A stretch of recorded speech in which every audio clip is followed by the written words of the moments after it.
Salam sejahtera bagi rekan-rekan hamba Tuhan, para pendeta-pendeta muda, dan seluruh hamba-hamba Tuhan. Bapak Ibu sekalian, dalam kesempatan ini saya ingin menceritakan sedikit tentang gereja kita awalnya dan sampai sekarang ini secara ringkas. Bapak Ibu sekalian, Gereja Pentakosta Indonesia itu dimulai tahun 1966, tepatnya pada tanggal 23 Juli tahun 1966, dan mengadakan mubes pertama di Kisaran. Nah, adapun para tokoh-tokoh pendiri daripada Gereja Pentakosta Indonesia itu ada beberapa orang yang saya catat di sini. Pertama adalah Pendeta Evangelis Karl Centuri, dan ini menjadi ketua pertama di Gereja Pentakosta Indonesia. Kemudian nomor 2 ada Pendeta Piseniper dari Kisaran, dan ini merupakan ketua yang kedua di Gereja Pentakosta Indonesia. Yang ketiga ada Pendeta Kasinaga dari Samosir. Yang keempat ada Pendeta MN Tambunan dari Kota Cane. Yang kelima ada Pendeta SM Pengabian dari Siantar. Kemudian yang keenam ada Pendeta CHR Suburian, ini dari Tebing Tinggi, Jalan Kartini. Nomor 7 ada Pendeta SK Beban, ini dari Kota Cane.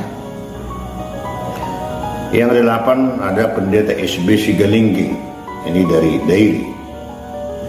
Nomor 9 ada Pendeta K Sitopul dari Tarutun. 11 ada Pendeta M Senturi dan Pendeta Kasidaga dari Tuba. Nah, di samping ini masih banyak tokoh-tokoh bersama dengan mereka untuk mendeklarasikan atau menjadikan organisasi Gereja Pentakosta di Indonesia. Bapak Ibu,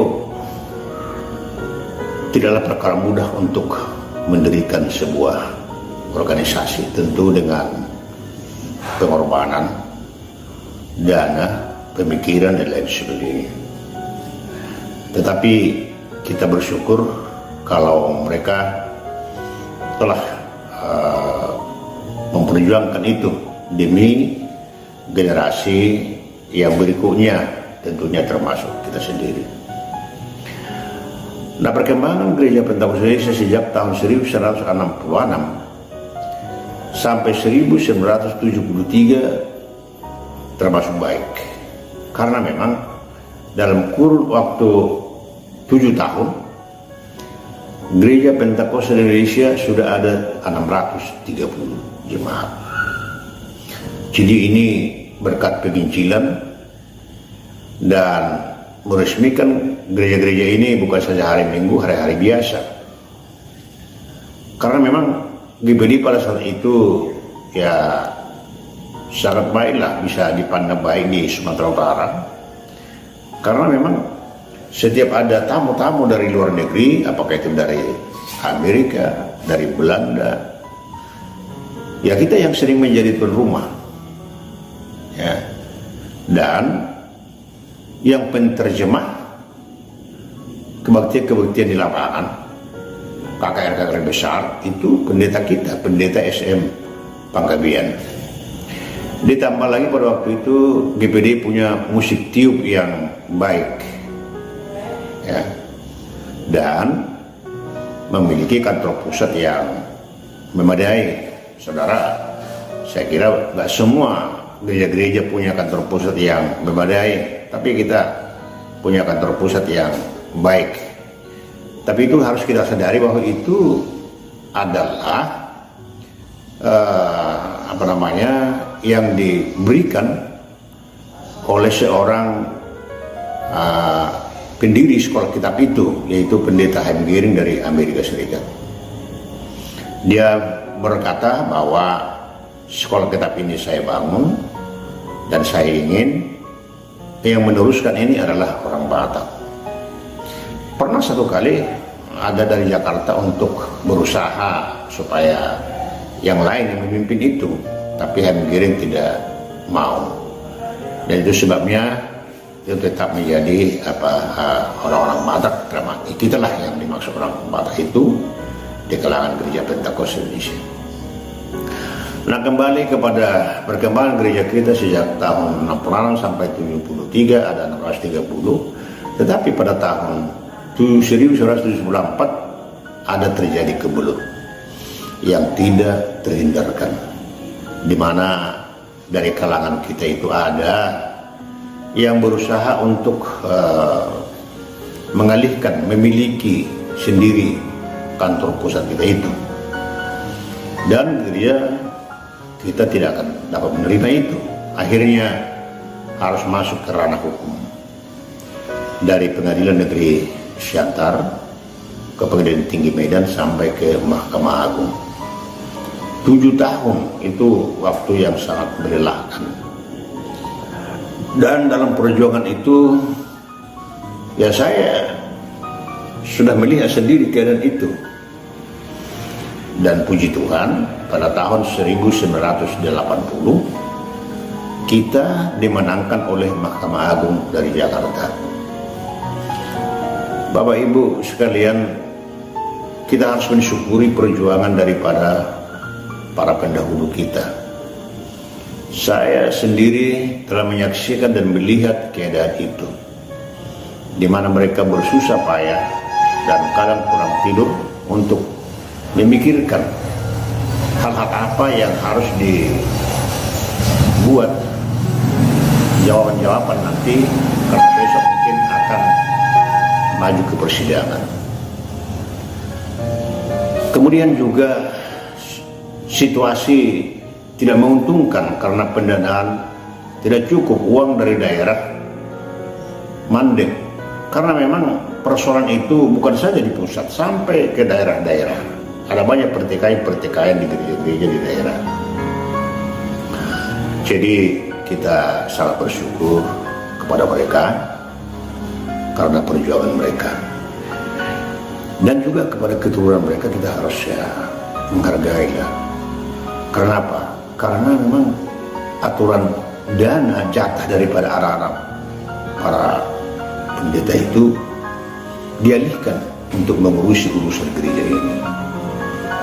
Misalnya aturan mereka bisa minum susu, akhirnya tidak bisa karena dialihkan dana itu untuk urusan-urusan persoalan selama 7 tahun. Nah, mereka membawa beras dari rumah masing-masing, kadang setengah guning atau 2 kaleng dan seterusnya. Maksudnya itu menjadi belanja mereka di Siantar, karena kantor pusat kita itu tuh, karena kita nggak di kantor, apalagi kantor kita sekarang di rumahnya pendeta SM Panggabean. Itu rumahnya itu pernah menjadi kantor pusat BPDI selama 7 tahun. Mereka memang terganggu, tapi demi kita generasi berikutnya mereka harus berbuat. Nah, sekarang ini kita tinggal menikmati apa yang mereka perjuangkan. Saya bersyukur kalau ada hamba-hamba Tuhan telah bisa hidup dan makan dari pelayanan itu sendiri. Itu adalah berkat perjuangan daripada para pendahulu kita itu. Jadi kita harus hormati, hargai, kita doakan supaya Tuhan berkati sampai kepada keturunannya.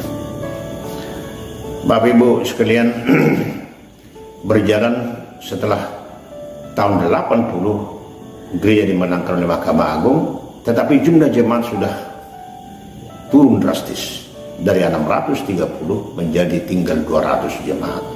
Jadi 450 ada yang pindah, ada macam-macam lah. Yang bertahan tinggal 200 jemaat. Nah, kemudian tahun 80 sampai tahun 90 ya gereja kita boleh dikatakan ya berjalan di tempat karena memang sudah kelelahan, pendanaan tidak ada lagi, sudah capek, kira-kira begitulah selama 10 tahun. Secara ringkas kemudian tahun 90 sampai tahun 2000 pemimpin itu dipegang oleh pendeta Arden Nainggolan, dan pendeta Arden Nainggolan sangat terbeban dan dia berusaha keras untuk mendokrak ketertinggalan ini dan diadakan penginjilan, dan di situ mulailah bergeliat pertambahan daripada gereja kita bisa mencapai hampir sudah 10 tahun terakhir menjadi bisa 350 lebih kurang. Kemudian tahun 2000 sampai 2005 itu menjadi pimpinan kita adalah pendeta B.O. Sugian, dan waktu itu disebut bishop karena ada perubahan anggaran dasar rumah tangga. Selama 5 tahun berjalan dengan baik. Kemudian tahun 2005 sampai 2010 pemimpin kita, ketua kita adalah pendeta M. Sinaga dari Bukber, juga berjalan dengan baik dan jemaat ada yang bertambah dan sebagainya, walaupun masih banyak yang harus dilakukan yang belum tercapai. Kemudian tahun 2010 sampai 2020 yang pimpinan kita adalah pendeta SM Tapobolon. Nah, itu bersama dengan kami dan saya juga sebagai wakil ketua. Jadi ada banyak hal yang sudah dilakukan, tapi masih banyak lagi yang belum tercapai. Ketertinggalan ini perlu kita kejar, bagaimana kita ke depan supaya lebih baik. Nah, untuk itulah maka saya telah membuat sejarah gereja secara singkat ini.